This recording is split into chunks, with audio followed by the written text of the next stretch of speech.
peu stratégique ya mboka ti lelo tozomona la présence ya bagère baza vraiment remarquable. Mais conseiller spécial en charge de questions sécuritaires, lelo interpellé ti lelo na bimtazaka na ane akuna. Qu'est-ce qui se passe mon mboka? Bon, masolo o wana na kokota ngo penza mingi étant donné que bakonzi il y a la police, bakonzi, il y a armée, bakonzi, il y a sécurité, le binabiso na le côté. Donc, en tant que Mopandi Sangopé, analyste politique, je ne peux pas m'hasarder, Yaropé, ça a un point de vue sur un sujet qui n'a pas encore de faits. Parce que les faits sont sacrés, mais le commentaire est libre. Alors, étant donné que le commentaire ne peut pas précéder le fait, on a ça opinion sur un commentaire sans les faits exacts. Il faut oser là qui est les faits. Nous constatons seulement que mon amboka François Béa a qui interpellé, mais nous n'avons pas assez d'éléments pour permettre biso de faire une analyse objective. Toko ya na libakute ya ko condamner et si ka oyo ba enquête et condamner te to ya ko pesa ye le kumu et si ka oyo ba enquête et pesa ye le kumu. Mais interpellation NDG comme ko pesa vraiment inquiétude na peuple bato ba ko to ko pesa raison na bato ba ekolo ba ki place wana ba na c'est pena poste na wana te depuis kala. Bon, poste na ye tout comme ba poste nyonso eko kozala envier par bateau baza ambitieux, c'est-à-dire bateau baza na ba ambition amona ke ngai pe nako koma François Béa ngai pe nako koma Félix Tshisekedi ngai pe nako koma Augustin Kabuya nako koma Peter Kazadi bateau baza na ba ambition. C'est tout à fait normal que ACP la koma na poste moninga azali. Mais les voies par lesquelles bazo passer pour atteindre ba poste ne to ko décrier yango yoki nazoloba que makambo ya coup d'état eza makambo il faut to boya yango. Il faut to telemela yango parce que coup d'état soko tali na bato ba analyser ba coup d'état na mokili mobimba et beaucoup plus na mokili na biso ya Afrique, on constate que ba coup d'état et sungaka penza ba population te. Vraiment. Ba coup d'état ezala mingi pona bato ba sali yango bango nde ba ko se retrouver. Mais population a bénéficier et l'autre côté eza ba étude o eza ki mené na niveau ya likolo ya mokili nde démontrer yango tant batali ba coup d'état na Niger, batali ba coup d'état na Mauritanie, batali coup d'état na Mali. Au moins que ba coup d'état ça n'a pas apporté grand chose na population parce que d'ailleurs ils ont démontré que ba coup d'état les trois pays africains où ils ont caractérisé pendant ba coup d'état banda na 1990 ti lelo oyo ba pays wana okuta que produit intérieur brut nango par habitant et que na ko dégringoler et quitter ko kita, on parle même de 21 à 43% il y a chute nango comparativement na ba pays il y a Afrique subsaharienne où yo eza caractérisé na croissance économique na bango où eza ko se limiter entre 1,3% à 3,7%. Vraiment. Alors que biso lelo na Congo démocratique, croissance économique na biso tolongwe na 1,7, lelo yo tozana 4, quelque chose. Donc biso aussi to mati to l'équipe pays Afrique subsaharienne. Vraiment. Mais ba étude démontrer que ba pays o connaître ba coup d'état. Croissance économique na bango eza même na C par rapport ya ba pays Afrique subsaharienne. Donc les lois biso kokota na schéma ya coup d'état eza ko zongi sabiso lisusu sima parce que les lois population na biso toza ko nyoko ma mingi toza na kati ya souffrance même si croissance économique na biso eza évolutive dans le sens positif, mais nous avons encore un souci par rapport à produit intérieur brut par habitant. Où ils ont un abisso ba effort rebellé. Alors que schéma ya coup d'état et ça schéma où il faut permettre que produit intérieur brut par habitant tout le bango na bopété pouvoir d'achat il y a congolais et ça nous nassé. Il y a un déjà pour déterminer social il y a congolais et ça nous nassé. Alors que tous bundana nous na ba konzambo ka bazo bunda pour que ba matisa pouvoir d'achat ya peuple to côté les sous schéma ya coup d'état et que zongi sabiso les sous na sima makasi par rapport à place toza lelo parce que coup d'état ezalaka na coup nango c'est-à-dire ezalaka na prix nango coup d'état ezalaka na prix nango d'abord organisation nango ce qui est salami et réussir bato bazaki na kati ya coup d'état bakoluka ba se retrouver et pas seulement va se retrouver mais population quelque part à rotika la gana sima azozela vraiment résultat nango ezalaka pas à court terme résultat à coup d'état ezalaka toujours à long terme selon différentes études au bato basali bato maele kolekanga basali balakisi que résultat à coup d'état même ceux qui bolingo changer l'ordre politique na kati ya mboka coup d'état résultat nango eyaka à long terme ezalaka court terme était de la paix à moyen terme était donc ça la coup d'état mais résultat nango bozai koluka wana il faut poser la bamboule belé pour boya ko retrouver mais information na et comme la biso après et comme la biso quand juste un peu publication il y a ancien conseiller il y a ancien président Joseph Kabila Kikai depuis exil. Non, information, bon, c'est vrai, oyebi biso ba pandisango, toza bato yo, to monaka mingi, to yokaka mingi, mais tolobaka mukie. Tolobaka oyo ekoko tonga mboka, tolobaka oyo ekoki kotia sûreté ya mboka, sécurité ya mboka en péril. Voilà pourquoi les journalistes, ils voient beaucoup, mais ils disent peu. Sur aucun reportage exactement quand nous sommes qui un reportage nous recommandons papier na yo recommandons est essentiel recommandons est important et même dans la vie courante c'est comme ça makambo ya coup d'état c'est vrai que ba kika ya karubi wana ba lobaki baza bato baza na schéma ya destruction ya Congo baza bato baza na schéma ya liwa ya mwana mboka Félix Tshisekedi mais ba okoka yango te parce que c'est un pouvoir où euti pas ya peuple et ça pouvoir où euti pas na nzambe et ça pouvoir où yo peuple aza kozela ebele na nzela na yango changement ndenge ba benga kanga dionika ndami du changement c'est parce que nous sommes de ceux qui pensent que l'heure du changement a sonné et que le changement ne se négocie pas. Mais le changement s'impose. Et le changement ne peut que s'imposer avec Batu Oyo Baluka changement et Kotanamboka depuis beaucoup d'années. Et que les lots Oyo Bangonde Baza à la tête du pays, Baza ko incarner les aspirations profondes du peuple congolais d'aboutir à un véritable changement. Un parti politique, dans son ensemble, ils allaient créer pour la conquête et le pouvoir. Ça. Mais au sein du parti politique, on retrouve des individus qui ont chacun en ce qui les concerne l'ambition il y a qu'au diriger mboka. Bato yo bazakana posa ya kokoma ba leader.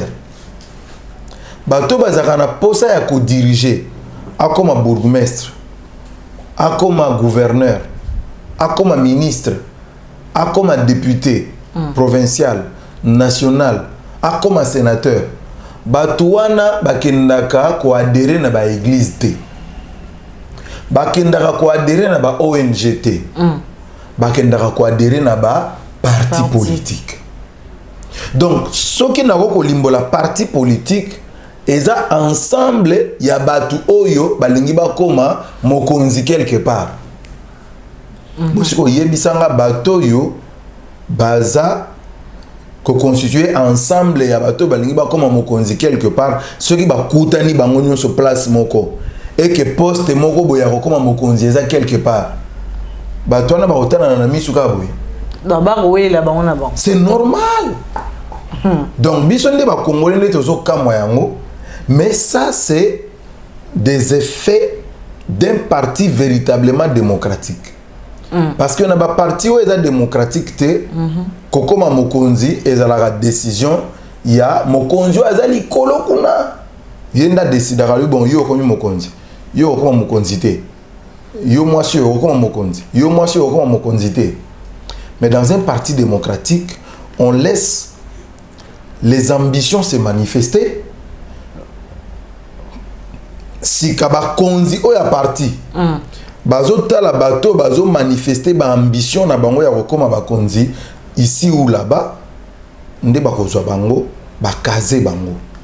Donc il est tout à fait normal Maman Grachela que na UDPS tomona bitumba ya conquête ya pouvoir, bitumba ya koluka kokoma mokonzi, alors que des etikali bango na pouvoir to komona peuple ko continuer ko la mais komona ko uta na parti présidentiel mais désordre bongo. Est-ce que qu'est-ce que ça a à voir avec le pays, maman? Qu'est-ce que les devoirs, les batailles auto constater les lots na kati ya UDPS, qu'est-ce que ça a à voir avec le Congo? Qu'est-ce que ça a à voir avec les Congolais? C'est l'UDPS qui dirige le pays. Ils ont détourné attention à peuple congolais. Non, c'est pas l'UDPS qui dirige le pays. Le pays est dirigé par les institutions. Nabandeli, Congo, est géré par les institutions. Ndeko Kabuya aza elo côté par rapport à RDC en ce qui concerne la gestion. Ndeko Kabuya foutra ba fonctionnaire T. Et la bande de triumvirat au Bakotuana, ndeko comment il s'appelle Chabani, Jacquemain Chabani, ndeko Wankenda, bango nyonso wana baza elo côté par rapport aux institutions de la République. Vraiment. Baza elo kolobate par rapport à la République. Nibeko ya mboka esalamaka na Assemblée nationale. Mutu aza mokonzi kuna kombo na ye Mboso. Même ye peut tomona ki na kati ya na kati ya 2 semaines wana ya makabundi. Tomoni aye wana sel ba déclaration et tout. Il faut faire la part des choses. Ndeko Mboso aza président de l'Assemblée nationale. Ndeko Kabundi jusque là aza premier vice-président de l'Assemblée nationale. À connaître la situation malheureuse nanda kunaye. Est-ce que chef naye direct a koki koya ko rendre visite à courtoisie? En quoi ça a un problème avec la gestion du pays? Donc batunde par mauvaise foi bazo linga basangisa UDPS na gestion ya mboka. UDPS c'est un parti politique et c'est ici que bazo bunda pour bakoma bakonzi. Okay. C'est lorsque bazo koma bakonzi nde bazo servir mboka. Tunanga motuna par rapport ya bakonzi bato yo bazaki na UDPS lelo oyo baza désigné lokola bakonzi ya mboka. Oyo bazo sala pona ko gérer mboka na ko répondre yo mais makambu ya UDPS na peuple congolais point commun ezata mon côté Maman Grachela ata mon côté eza confusion bazo côté na mitu ya ba congolais au parti présidentiel au parti au pouvoir. Est-ce que parti au pouvoir ndezo gérer mboka? Parce que yango ezo lo bama la population eza confusion parti au pouvoir yango te mdezo gérer mboka UDPS mdezo gérer mboka te wana confusion wana eza kokende libanda ya constitution na ya biso ya Congo. Constitution ya mboka na biso Congo Maman Grachela eza tia to constituer côté les misa ba institution, c'est-à-dire ba organisation o esengeli et décider sur le sort ya ba congolais. Ba institution wana eza nini? Eza réparti à travers les 3 pouvoirs. Le pouvoir législatif, le pouvoir exécutif, le pouvoir judiciaire. Les 3 pouvoirs wana. Yango ndeza ko décider sur les sorts ya ba congolais. Sikoyo na ba 3 pouvoirs wana. Place ya UDPS eza wapi? Vraiment. Place il y a UDPS et Zawapina, pouvoir judiciaire, pouvoir exécutif, pouvoir législatif. Place il y a UDPS et Zawapi. Mais maintenant nous avons les institutions, à part les 3 pouvoirs Rwanda. Nous avons les institutions de la République. Nous avons institution président de la République. Institution à Liboso Yangoana. Nous avons institution parlement. Nous avons institution gouvernement. Mais nous avons les institutions Oyo et Salara Moussala. Organisation et Salara Moussala pour décider sur le sort ya ba Congolais. Ceux qui ba Congolais ba reliani ni lobby. Ceux qui ba Congolais ba okende hôpital ndengeni ni lobby. Makambuana ba traitaka yango na niveau ya ba institution et non na niveau ya ba parti politique. Parti politique Moussala nango eza ko alimenter ba institution wana na ba animateur, c'est-à-dire ko décider tozui yo combattant Kingandi parce que tout le monde a excellé na ba mayele na ba makanisi na yo kota na institution Kingandi. OK. Si ko place il y a eu des pèses na ba décision ya mboka eza wapi. Donc on ne peut pas aujourd'hui prendre l'UDPS koloba yango no bitumbeza na UDPS si ko mboka kotambola ndenge nini. Non non non. Yo on a bande ko na biso ya opposition koloba. Wana eza manque ya argument. Tia bango en face na ngai Vini Kaninda. Vraiment. Na sengi débat na bango. Bato bazo ba makambu wana. Eza comme une confusion na mitu ya ba Congolais pour rien. Totika bitumba au sein ya UDPS eza normal pour un parti démocratique. C'est normal. Il faut pas bundande kuna mutu na mutu abimisa mayele na ye. Mutu na mutu ba mona ekaza makasi à partir à mayele na ye. Bande ko Paul Chilumbu. Il faut ba loba. Il faut ba lakisa au monde que baza na makanisi il y a bien par rapport ya bato yo baza au pouvoir lelo na kati ya parti. Ndeko Peter Kazadi, ndeko Jacques Chabani, bandeko nani mususu bandeko Trésor Mwamba, bandeko Augustin Kabouya le président actuel. Il faut que Batunion soit au cadre de soit dans parti base à la liberté à s'exprimer. OK. Waneza makambo UDPS. Pepe de basala ya bango. Vraiment. UNC basala ya bango. SID basala ya bango, nouvelle élan basala ya bango. C'est pour vous dire que ces partis-là n'existent, sont des partis morts. Ba SID ba nouvelle élan. Mais oui, ma partie morte. Yo so yo kana nouvel élan, batu bazo ça la débat démocratique par rapport à ba poste. Na décidé o so yo ka yango. Na décidé mutu boyo ka lo ba kuna ezalaka ka ye moko le président Martin Fayulu, c'est tout. Nani muso lo ba kuna. Okotanga peut-être 3 combos et puis c'est fini. Est-ce que otanga 4? Est-ce que okoma 5? Est-ce que okoma 6? Okosuka kana moko wana otangi. Musunani. C'est ça le problème. Il faut pas quitter ma parti na bango, ba tombo la ba jeune, ou ba na ba parti wana ba bimisa mutu, ba yé ba bango. Est-ce qu'il faut ba baga de vos kito? Vraiment. Non. Il y a beaucoup de gens ba tête ezali kuna na parti à président Martin Fayulu. Mais pourquoi ba yo kana raté? Parce que le parti est mort. Oh là là. Mais de l'autre côté, ba ngo ba zo kipe ka makambo ezo le kana parti ya baninga le parti, un parti qui vit. Ce qu'on a changa tembe maman. Parce que maman za ba ce qu'on a changa tembe, hein. Soit caméra na yo, soit caméra na yo, na pêche devoir. Oyo ozonga opianga raison. Soit caméra na yo, na trépied. Bokende bo fanda en face ya UDPS, ya siège à UDPS. Compte nombre à bateau bazo kota na bazo bima. Kende sika oyo na siège ya nouvel élan. Ezala wapi? Na ebi ko tout ce qui va na siège na ebité. Kende na liboso ya siège ovandika en face. Na musika ovandi en face otala combien de personnes bazo kota combien bazo bima kende telema na siège ya PPRD ata wana sendo ata wana limité wakaka kende vanda cha caméra na musika tala combien de personnes bazo kota combien bazo bima portail bakanga. Donc l'UDPS ce qui se dit et ce qui se vit là-bas c'est parce que parti ezo vivre ba condamner l'UDPS te batika l'UDPS kimia. C'est ça la vie d'un parti politique. Bah, il faut babunda, bah, il faut lutte wana ya ba intellectuel, lutte ya ba tomaye la parti, il faut ezala. C'est ce qui alimente le parti. C'est ce qui fait voir à la haute hiérarchie que mutu kingandi azama yele. C'est ce qui fait voir. C'est ce qui fait voir à la base. C'est ce qui fait voir à la base que kingandi azama yele. Mais ceux qui kuna ba tomaye la parti ba lo baraté. Base ba oyeba ndeni ke tozana ba toma kasi to na ba toma yele. Mais le lingue au babengane le président AI Kabumbi, est-ce que ça conforme?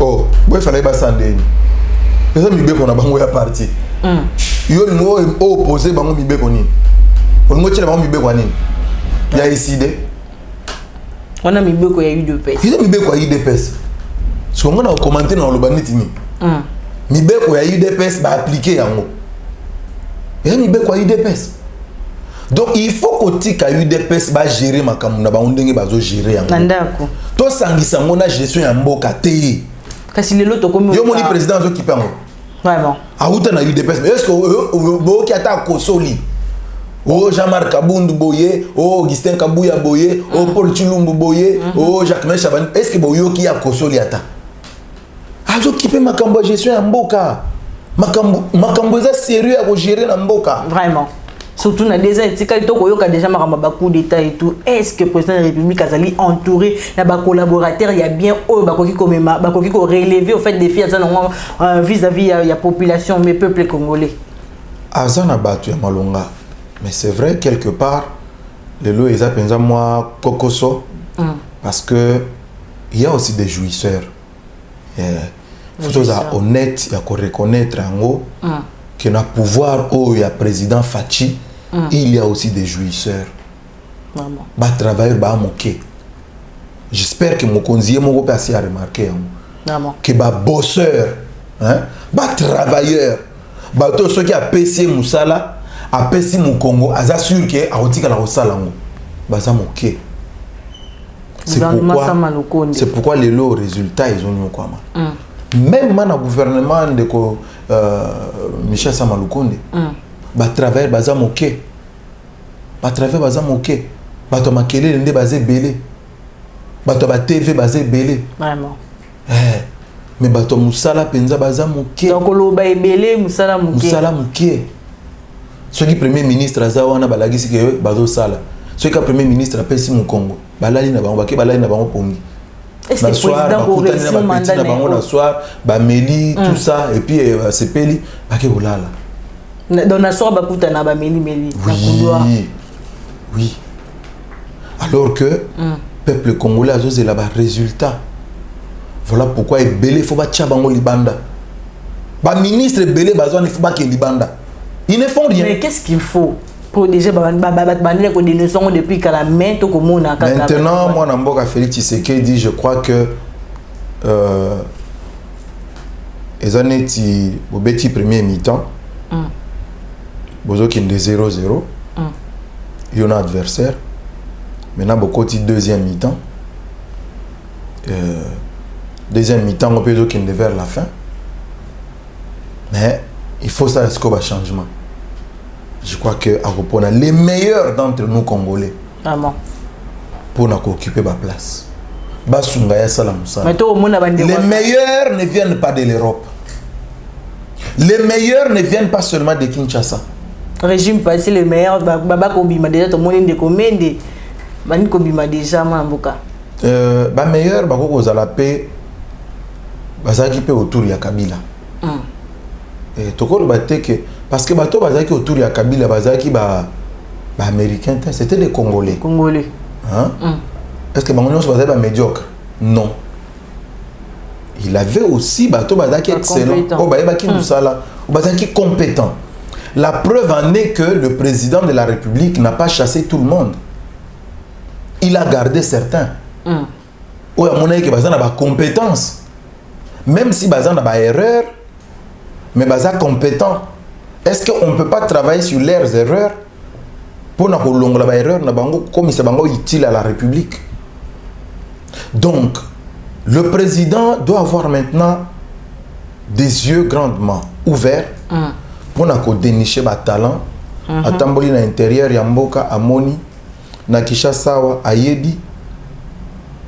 Il peut maintenant choisir ba Congolais au bakoko aider à gagner le pari, à réussir le mandat Oyo. Les résultats sont déjà satisfaisants. Mais ils sont suffisants. Satisfaisants, mais pas suffisants pour le peuple congolais. Ce qui signifie qu'il doit s'entourer, pas seulement na bato baye na ba diplôme aminé non nga na uti Sorbonne nga na uti Kingandi mais bato yo bazoya qui ont la volonté d'entrer dans sa vision, ou ceux qui m'ont conduit à lobby, à ceux qui n'a B, à comprendre A, na B, na C, ou m'ont conduit à lobby T, à remplir yango, à qu'est-il na D. C'est ce genre de personnes où m'ont conduit à ça. Les gens qui peuvent développer sa pensée. Ils donnent une pensée et bato bata capable de développer pensée na. Vraiment. Et non des gens oyo ba koko ya ba memiye na ba inauguration mais qui sont incapables de produire, de développer, de donner des résultats sur ce que Mokonzazo zele pa na bango. Ça c'est le travail qui doit se faire au niveau de la sélection. Il y a bato aza ko s'entourer na bango. Est-ce que le peuple congolais a coupé sa président Fati confiance? Pardon, mais la maille, pardon. Est-ce que le peuple congolais a causé la sous-président Fati confiance pour le deuxième mandat, pour déjà que le qui n'a pas parlementaire de été mandat et mis bali chef d'État vraiment assuré. Zara était n'a pas soutenir tous nous désirons parce que logiquement ce pays est immense. Mbok est tellement mené, bah défi à relever est tellement ébélé. Un mandat de 5 ans ne peut pas suffire pour que Moutou a posé vraiment bah jalon il y a développement ya mboka. Pour même bah réforme nécessaire na bénéfice ya peuple. 5 ans il a vraiment mouqué. Je crois que le président Tshisekedi mérite il y a un deuxième mandat pour poser la base réelle de développement et de changement. Monique, sur le plan économique, il a réussi. Oui. Il a réussi. Sur le plan économique, le président Tshisekedi a réussi.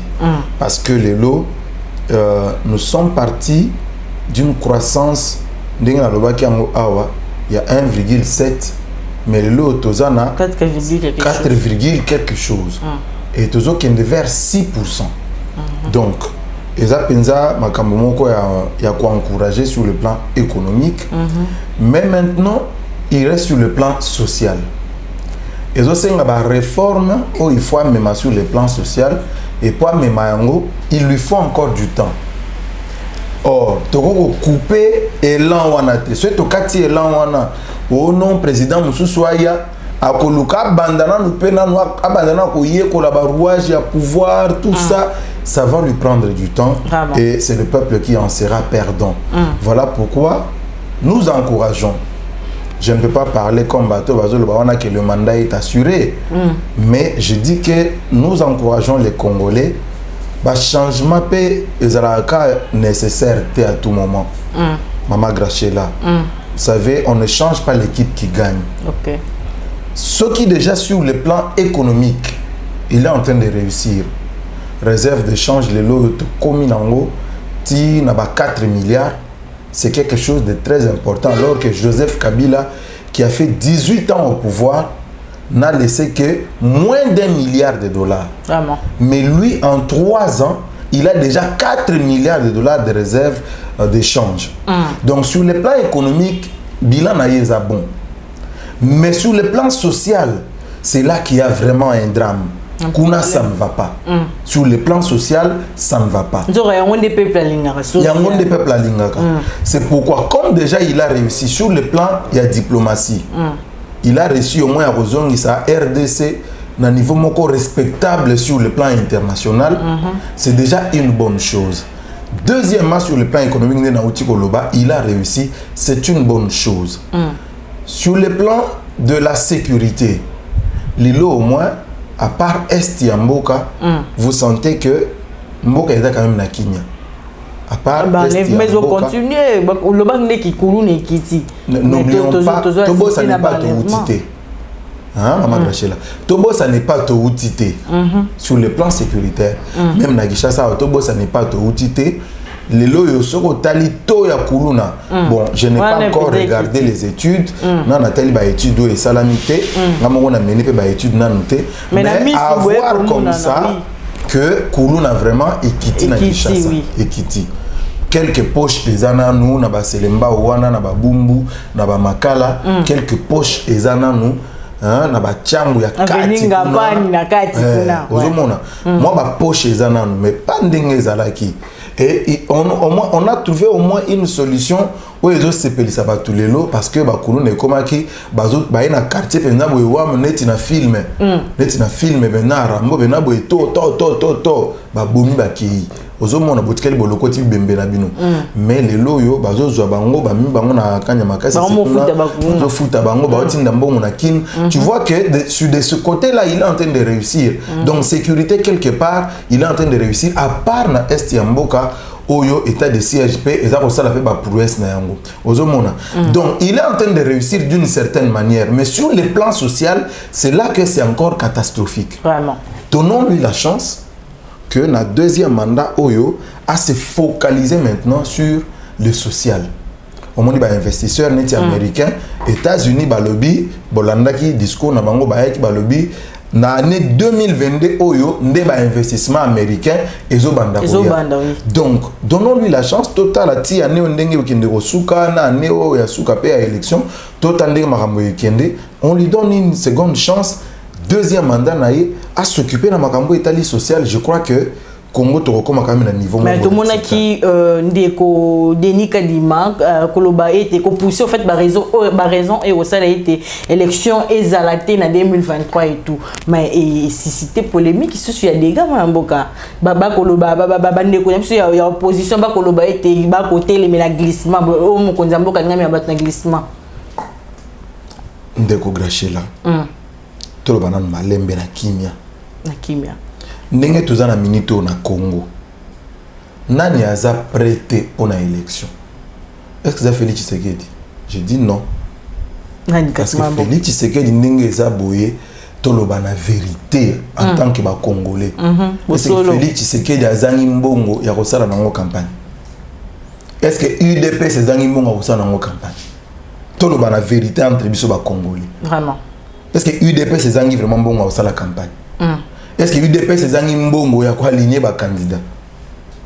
Est-ce que la population a prêté à kokende ko tcha bulletin na urne? Qui ne sont pas prêts pour les élections? Vraiment. Et ça bateau yo bazana mbongo ya kosala campagne électorale te. Et ça bateau yo bazana mbongo ya kofutela ba candidat na bango caution te. Oh. Bango ndi baza prêté pour la élection. Pourquoi le monsieur va congolais te n'aura la vérité? Mais tant qu'on décode ni kadima lo ba pousser ba raison no est guerre est et tout bon ezate alobi pe mbongo ezate alors que to kakape que déjà ba longo la 100 000 ba déjà ko bon mbongo malé mais kasi mbongo ne ki wa près de 400 millions déjà ils ont déjà mis de côté pour l'élection. Vraiment c'est cool. Mais est-ce que makambo décode ni kadima lobi pour na est ya mboka akosi? Guerre, ils ont bel et bien dans l'Est pays. Oui, Mando Kezali, ils ont dans l'Est. À cause de la vérité.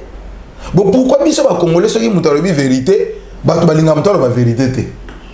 Ceux qui président le bio, Mboke Koufa, oh non, ils ont solo, mais ils sont pas le bango, mais il y a le bango. Oh! Voilà, cardinal Ambongo, cardinal Ambongo, chef de l'État. C'est très grave. Donc, Cardinal Ambongo Moussala Nzambe azotinda président Tshisekedi banda kokosa ba Congolais. Président Tshisekedi yoke la papa Ambongo banda kolobake mboke kufate mboke za penza ko telema mais au mona air président Tshisekedi kolobake mboke za ko telema makamino za bien kaka Cardinal Ambongo wana ndako za mutu liboso ko malobi omoni azokosa batu est-ce que mboko za ko telema? Qu'est-ce que nous voulons juste biso ba Congolais? Pourquoi tu la vérité? Ndeko Denis Kadima lobi na est ya mboka eza ba biloko oyo aza ko benga ba obstacle oyo ya relevé oyo ko empêcher biso to connaître ba élection moko globale sur l'ensemble du territoire congolais na kimia dans les mêmes conditions. Mais est-ce qu'à Kosi mais ndeko Fayulu asili ki ya lobi glissement on a peuple congolais faut être les mélange pour chef d'état ko même alinga même biso na glissement yo za mopanzi sanguti ko ngai ceux qui ont aucun été, tinda ta caméraman na yo. Akilota batba ko kota ba. Là, akende et lo ba devoir liboso na pesa ko ngwana. Ya mibali. Botia caméra liboso ya siège à décider. Bo compter. Bo sali ata 2 heures du temps. Pour que ça la journée mbimeza moi passi. ndeko kolemba azanga koka komela mo ipe mikolo za mo makasi ata 2 heures kaka bovandi liboso a siège a décidé même pas ndeko ba olanda ngai ata yo congolais simple oko sala exercice wana kende vandana papier na biki liboso a siège a décidé ovandi noka o fente kanetimu o compter bato bazo kota na bazo bima wana devoir a liboso devoir a mi balé tinda cameraman na yo soko yoki kaka o président Martin Fayulu a fait sa conférence de presse. Tindaye akende a posé question oyo. Président Martin Fayulu, yebisa biso ndengo za boye, est-ce que yo za prêt pour na ba élection? Certainement Roloba. Oui, et si d'être prêt pour na ba élection. Deuxième question. Président Martin Fayulu, est-ce que ndengo za wana okoko lakisa biso ba candidat na yo aussi oponi pour na ville ya Kinshasa seulement? Vraiment. Troisième question, ba candidat aussi oponi pour la province ya Grand Bandundu. Ba candidat aussi oponi pour la province ya Grand Équateur. Ba question na pesi ya wana. Président Martin Fayulu a pesi une réponse. Moi mboka Johnny Kanida en tout cas tozoko manasuka ya émission wana na mambaseni tosuki wana. Tosuki wana. Denis Kadima a raison. Ah raison. Mbongo gouvernement si ache pembeni kasi mbongo wana bonne là abimisa feuille de route loko abimisi feuille de route akobimisa calendrier mama yoko jwa kaka mbongo kaka boye opesika mutu mbongo zoke sana ngo nini ayibiso loko ke sana mbongo tozika mbongo pesi kaka na Congo yo bato bakoma détourner ba millions te yebisa biso sana mbongo nini bongo ba peso mbongo yango nde omoni bandeko ya ensemble toyokaki Durkab ya Moïse Katumbi koloba ete soki olingi détournement te rendez-vous na 2023 boya koto na raton union sacrée ensemble pour la République eza parti politique bon nga na yebi que na Congo ndenge toza boy tozaka na 2 partis politiques mwana mboka ba parti politique so na mo la raté. Tous en a 2 partis politiques. INC, SID. Tous en a 2 partis politiques. Si vous avez parti politique, vous avez allié na bango. Parti politique, ils ont mis balé, mais ils ont allié. Yo mo peut deviner. Na est destiné d'avoir 2 partis politiques. Oyo, ata kolo na ngwa kofi parti ezakaka. Vraiment. Ezaka mi balé. Donc ensemble pour la République, ils ont parti. Ba kolo na ngwa ba kufa mais parti ezakaka. Ensemble pour la République, tu as des partis politiques. Ceux qui collent dans les gens qui sont dans mon kilo, tout le monde a continué. Est-ce qu'on a une banque basée dans l'Union sacrée qui bondit ça comme action un chef de l'État alors que banque na banque na kati. Parce que quand on a eu belo à ça, Bible soutient basa la nini. Na eu que partis politiques ils ont balé na mboko yo. Ils ont eu des PPRD. PPRD. Ah, on a parti politique ta. Oh. T. PPRD des partis politiques te mo mboka. T. Ils ont souni. PPRD da parti T. C'est ça ni moi mboka. Les organisations politiques. Oh là là. Parti politique ils ont mis balé. UDPS na Palu et Sili. Oh, donc Palu kana UDPS. Palu na UDPS. MLC aussi en web mboka. Bon, MLC est allié à UDPS. Moussouni. INC. UNC est allié à UDPS. SID. SID. Bon. Mon lobby SID. Nga ete yom to bandi. Ok. Na limité awa. Si SID basanga na wapi. Na Kalamu. Basanga na wapi. Na Gombe. SID basanga na wapi. Na Mongafula basanga na wapi. Mais soko tuninga i Palu. Place bato Palu basanga na en tant que journaliste. Na autant que loge na mona ba ngo place boy. Place. Kasi PPRD. Bon, on a évité hein. Oui, batende ni mboka Johnny Kanina. Na mona bazana siège moko na 6e rue. Soki na minute porte za okanga. Bakangi benza na kumba. Bache benza kumba munene bache. Liboso na pe ba kombité. Omona ata makolo ya mutu elekaki te matiti eboti. Na sendwe omona makolo ezaka ya bato bazoloba uti limité bazo kende vers pont Kabi. Oh là là. Mais makolo e dévié boye koti ezate. Donc parti politique ezaka Palu na UDPS. Na UDPS na ba allié na ba. Na ba allié na ba. Moi, je suis dit que comme mais moi sur visite, il y a Cardinal Ambongo na Kinga Kati. Parce que visiter l'hôpital, il y a Maman Olive, Initiative Please. C'est selon va dire naïe. Akoloba, t'as 30 ans, bino penza pour soutenir bino comme ça malambo ça dans la 20 ans t'as le robosali. Non mais Cardinal Ambongo na makamambongo pardon, qu'est-ce que je veux dire? Oui, le cardinal Ambongo. Le cardinal, pas cardinal na makamambongo mais papa cardinal Ambongo na makamambongo te na bosani. Ya mote ngana loba ke le papa cardinal Ambongo na makambu ya nini kasima mboka. Bon, tout le baka makambu neti oyezo leka na Congo makamambongo te. Ko ya za musala nzambe. To tia na makamambongo te. Vraiment. Oui, que Bato Basali 18 ans à pouvoir. Il faut qu'il ne rota la batiki mama mon aitani. Vraiment. Je crois que papa cardinal ne sera qu'il ne à l'hôpital qui toko a commis si les moderne. Na osenga na ya kendena no atala mama yemo. Mama yemo. Eza na aitani. Batika mon aitani depuis 18 ans. Na osenga ye. A qu'il ne rota la jardin zoologique na biso. Vraiment. Tika Parc de la Vallée. Na rosenga yake ndotala jardin botanique na biso. Na rosenga papa cardinal na limemia nyonso o esengeli na ye akende nanu kotala Athénée de la Gombe. Vraiment. Akende kotala iskawe koma Shark Club. Na rosenga na ye akende kotala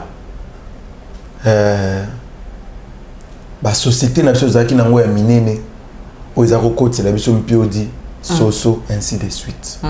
Et akende kotala ngo wana nde to koya kosala émission bien na yo pardon mais na makambo cardinal Ambongo na linga otanga komona na mambongo te o na ndeni cardinal Ambongo o otanga ngo déjà mais o gobosan on ezako otanga te na do tanga ouais le cardinal Ambongo na mambongo na linga otanga été linga otanga été ye na ko tanga ye na makamneti tali moniti makamneti ya iglesia ya campagne ya suka salaki moni ndenga azolendisa milema mikolo oyo azokende kotala ba veuve ba orphelin azosunga ba veuve ba orphelin azoteya sango malamu mikolo azoteya mingi azoteya ba verset belé mikolo yo mikolo atangisi ba verset belé ya Bible mikolo côté kuna nde bakamba bongo nde tokokoloba mais makambu na ye par rapport ya mbongo par rapport ya économie côté kuna penza na linga okota mingi te. Vraiment matondo mingi mamboka Jonit Kaninda to komina suka ya émission na biso tozong silio caméra au pesa mot de la fin émission. Non, na je bisa bande konangai ba congolais que l'heure ya changement est sonné. Et changement est à s'imposer. Biso nyonso ba congolais to telema. To senga na mwana mboka Félix Tshisekedi a imposé changement na mboka na biso. A imposé changement dans la police. A imposé changement dans l'armée. A imposé changement dans ONATRA. A imposé changement dans Inikin. A imposé changement dans la ville de Kinshasa. Tosenga ye yango. Tosenga ye yango butupe moi. Et je crois que le changement est possible. Merci mingi na onde ko grachela. Merci mingi na bande ko balandi Yokabaz. Vraiment merci na yo pe mwana mboka Jonit Kaninda po na disponibilité na yo yazaki bongo mwana mboka Jonit Kaninda zali bongo journaliste analyste merci bino bandeko ya Yokabaz bozaka ebele pona kolanda biso na nzela ya Yokabaz merci na Mardoché yazaki bongo na sima caméra to kutani bongo très prochaine.